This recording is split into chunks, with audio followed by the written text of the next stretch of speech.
Hey, Pastor Scott here with a word of encouragement today. I was reading a couple days ago, I think, and I came across this wonderful account of Paul and Silas that's recorded in Acts chapter 16. And you know, if you probably have heard the story, Paul and Silas, they have cast out an evil spirit from a young girl, and the townsfolk they're just worked up into an uproar. We're told that the magistrates, they beat Paul and Silas with rods. And then we read in the beginning of the 23rd verse, after they had been severely flogged, they were thrown into prison, and the jailer was commanded to guard them carefully. And when he received these orders, he put them in the inner cell and fastened their feet in the stocks.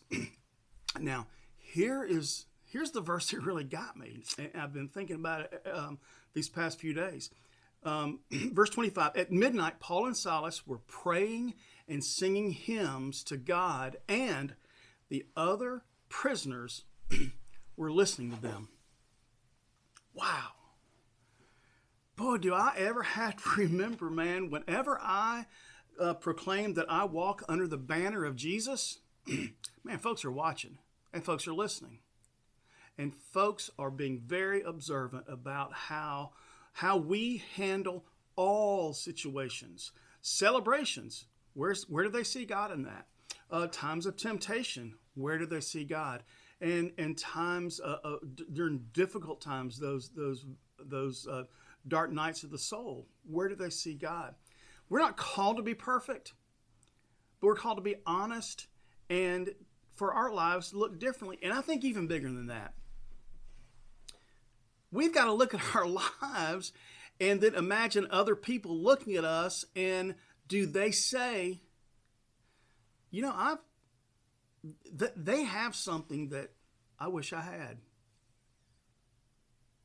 Because we can surely be some sour-faced Christians sometimes, and then you have to ask, who would want what I have, right? So I just want to encourage you today. Listen, this isn't something that we have to well up inside of ourselves, but when we walk closely with Jesus, just like Paul and Silas, we can be severely beaten, chained in a cell, in stocks, and we can still sing hymns and praise God, even in the midst of all of it, because of the presence of Christ in us. Be blessed and have a great week.